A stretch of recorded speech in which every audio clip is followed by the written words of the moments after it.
அப்படிங்கிற ஒரு ஊரில் இருக்கக்கூடிய காமநாதீஸ்வரர் என்ற அற்புதமான இறைவனை பற்றி நம்ம பார்க்க இருக்கின்றோம்.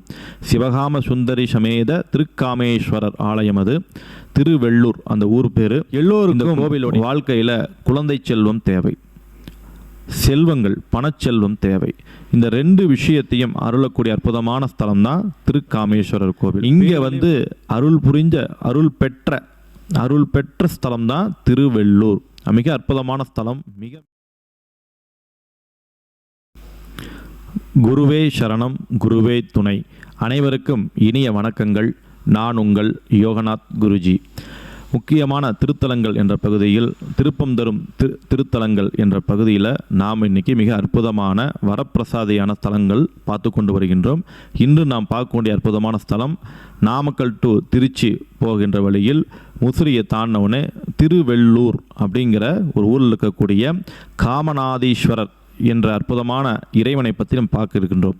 சிவகாம சுந்தரி சமேத திருக்காமேஸ்வரர் ஆலயம், அது திருவெள்ளூர் அந்த ஊர் பேர். இந்த கோவிலுடைய சிறப்புகள், கோவிலுடைய பலன்களை பற்றி நம்ம ஒரு சிறுபதிவாக பார்க்க உள்ளோம். எல்லோருக்கும் வாழ்க்கையில் குழந்தை செல்வம் தேவை, செல்வங்கள் பணச்செல்வம் தேவை. இந்த ரெண்டு விஷயத்தையும் அருளக்கூடிய அற்புதமான ஸ்தலம் தான் திருக்காமேஸ்வரர் கோவில். பேரிலே பாருங்கள், காமநாதீஸ்வரர், காமேஸ்வரர் அப்படிங்கிற கோவில்கள் எல்லாமே காமத்தை தரக்கின்ற அற்புதமான சக்தி அந்த லிங்கங்கள் இருக்குது. அதனால தான் அந்த பேர், திருநாமம் பேர் வைக்கிறாங்க. அப்போ திருக்காமேஸ்வரர் திருக்கோவிலுக்கு நீங்கள் போனீங்கன்னா அற்புதமான வரங்கள் கிடைக்கும். குழந்தை பாக்கியம் இல்லாதவர்கள் ஒரு திங்கட்கிழமை அன்னைக்கு ஒரு ருத்ரஹோமம் ஜபம் பண்ணால் மிக அற்புதமான குழந்தை பாக்கியம் கிடைக்கும். காமேஸ்வருடைய அருளால், சிவகாம சுந்தரியுடைய அருளால், போகருடைய ஸ்ரீசக்கரத்தினுடைய அருளால், போகர் அங்கே ஸ்ரீசக்கரம் பண்ணி வச்சுருக்காரு. அது பார்த்திங்கன்னா அம்பாளை தரிசனம் பண்ணுறதுக்கு மேலே நம்ம விமானத்தில் இருக்கும், அதை தரிசனம் செய்யலாம். அது மட்டும் இல்லாமல் மகாலட்சுமி தவம் செய்து அருள் பெற்ற கோவில் திருவெள்ளூர். இதுதான் ரொம்ப ரொம்ப முக்கியம். மகாலட்சுமி தபஸ் பண்ணி இங்கே அருள் புரிஞ்ச அருள் பெற்ற ஸ்தலம் தான் திருவெள்ளூர். மிக அற்புதமான ஸ்தலம், மிக மிக பழமை வாய்ந்த ஸ்தலங்கள். இந்த திருக்காமேஸ்வரர் கோயிலுக்கு போனீங்கன்னாவே அற்புதமான உங்களுக்கு ஒரு மனசில் சந்தோஷம் கிடைக்கும். அந்த மூலவரை பார்த்தீங்கன்னாவே ஒரு ஈர்ப்பு சக்தி இருக்கும்.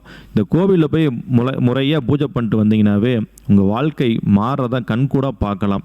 குழந்தை செல்வத்துக்காக நாம் இயங்கி கொண்டு இருக்கிறோம். இந்த கோவிலுக்கு போங்க, ஒரு நேர்த்திக்கடன் வைங்க. இல்லையா, உங்களால் முடிஞ்சால் ருத்ரஹோமம் பண்ணுங்கள். உடனடி பலன்கள். அந்த புத்திர பாக்கியம் தருகின்ற மிக உன்னதமான ஸ்தலங்கள் நிறையா இருக்குது. அதுலேயும் ஒரு முக்கியமான ஸ்தலம் இது. அது மட்டும் இல்லாமல் செல்வ நிலை எனக்கு வேணும், நான் ரொம்ப வறுமையில் இருக்கேன் அப்படிங்கிறவங்க திருக்காமேஸ்வரரை போய் தரிசனம் பண்ணுங்கள். சிவகாம சுந்தரிட்ட வேண்டுதல் வைங்க. அங்கே இருக்கக்கூடிய ஐஸ்வர்ய மகாலட்சுமியை தரிசனம் பண்ணுங்கள். ஏன்னா மகாலட்சுமிக்கு அருள் பெற்ற ஸ்தலம் அந்த ஸ்தலம். ரொம்ப அற்புதமான வரங்களை தரக்கூடிய அற்புதமான ஸ்தலம். இந்த கோவில் பார்த்திங்கன்னா நம்முடைய நாமக்கல் இருந்து திருச்சி போகிற வழியில் முசிறி தாண்டின உடனே ஒரு 5 கிலோமீட்டர் டிஃப்ரெண்ட்லேயே இந்த கோவில் இருக்குது. ஊருக்குள்ளே தான் இருக்கும். மிக பழமையான கோவில். அந்த கோவிலுக்கு போய் பார்த்து தரிசனம் பண்ணுங்கள். திருக்காமேஸ்வரருக்கு நிறைய எண்ணற்ற பலன்கள் இருக்குது. ஒரு கோவிலுக்கு போனோம்னா என்ன செய்யணும்னா முறையாக நம்ம அர்ச்சனை பண்ணணும்.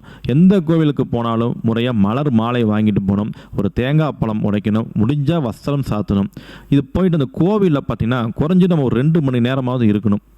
அல்லது ஒரு 1.5 மணி நேரமாவது ஒரு கோவிலுக்கு போனால் ஒரு முகூர்த்த நேரமாவது உள்ளுக்குள்ளே உட்காந்து நம்ம இறைவன் அங்கே இருக்கக்கூடிய சக்திகளை உள்வாங்கணும். புத்திர பாக்கியத்துக்காக போகக்கூடிய அன்பர்கள் பூஜையெல்லாம் செஞ்சு அந்த கோவில் ஒரு 2 மணி நேரம் அமைதியாக கண் மூடி உட்காருங்க. இல்லை அமைதியாக உட்காருங்க. அந்த அழகை, அந்த காமேஸ்வருடைய அருளை பார்க்குறத அழகை பார்த்துக்கிட்டே இருங்க. அப்படியே அழகை பார்க்கவே அருள் கிடைக்கும். உடம்புல நல்லா சேஞ்ச் ஆகிறது நல்லா நீங்கள் பார்க்கலாம். கண்களில் ஒரு தேஜஸ் வர்றதை நீங்கள் பார்க்கலாம். அற்புதமான ஸ்தலம் தான் திருக்காமேஸ்வர ஆலயம். அனைவரும் சென்று தரிசிக்கக்கூடிய அற்புதமான கோவில். குறிப்பாக புத்திர பாக்கியம் கிடைக்கின்ற அற்புதமான கோவில் தான் திருக்காமேஸ்வரர் கோவில். அனைவரும் சென்று வழிபாடு செய்யுங்க.